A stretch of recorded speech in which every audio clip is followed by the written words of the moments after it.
दोस्तों, अगर आप प्लानिंग कर रहे हो कि मुझे कोई आईटी कंपनीज में स्विच करना है ए कंपनी से बी कंपनी में, और अगर आप एमएनसी का पार्ट हो, तो ये टाइम पे सबसे बड़ा बैरियर रोल प्ले करता है नोटिस पीरियड, जो कि 3 महीने का होता है।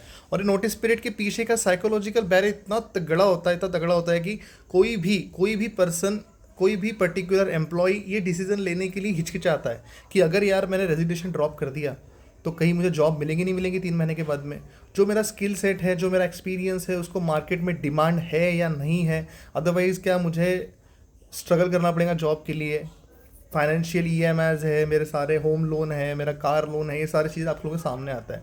और ये सही बात भी है, बिकॉज ये जो नोटिस पीरियड का 3 महीने का गेम होता है ना आईटी इंडस्ट्री का, ये इसीलिए होता है कि कोई एम्प्लॉय जब आईटी इंडस्ट्री में आ जाए, उनकी कंपनी में आ जाए, तो वो जल्दी छोड़ के ना जाए।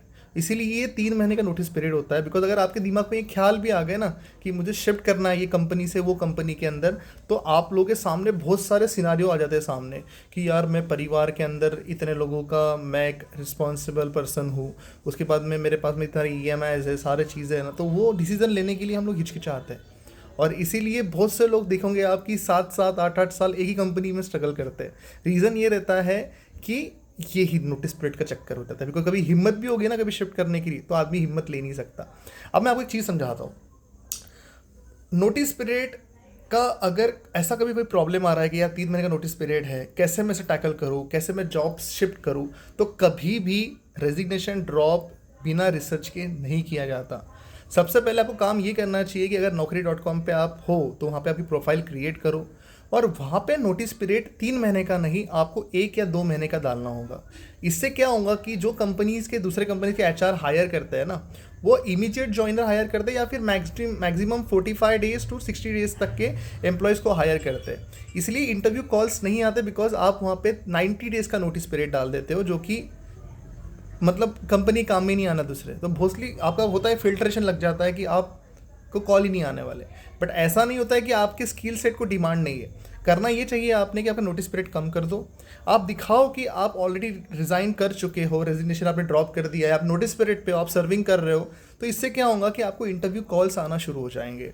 आपको समझ में आएगा कि आपका जो स्किल सेट है, आपका ईयर्स ऑफ एक्सपीरियंस है, इसको मार्केट में डिमांड है या नहीं है।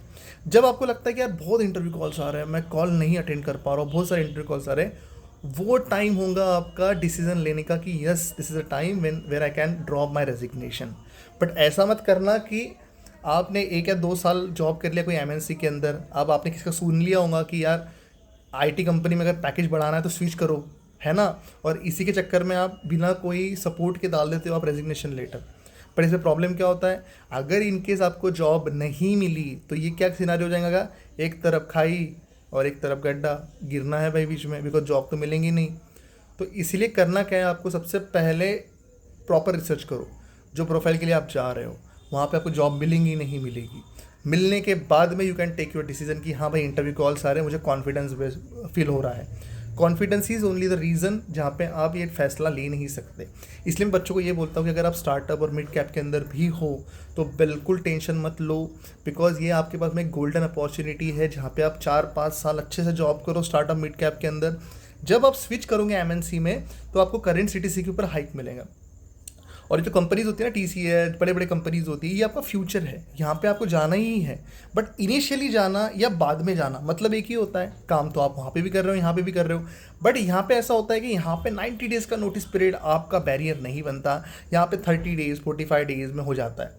अगर आप एमएनसी के अंदर भी हो तो आप आपके एचआर से डिस्कस कर सकते हो कि अगर कोई चीज़ है, जैसे मुझे अगर इमीडिएटली जॉब छोड़ना है तो कोई क्राइटेरियाज होते हैं क्या, तो आप उनसे बात कर कर 2 सैलरी 1 सैलरी बेसिकली पे आउट करके आप निकल सकते हो। ऐसे भी क्राइटेरियाज होते हैं।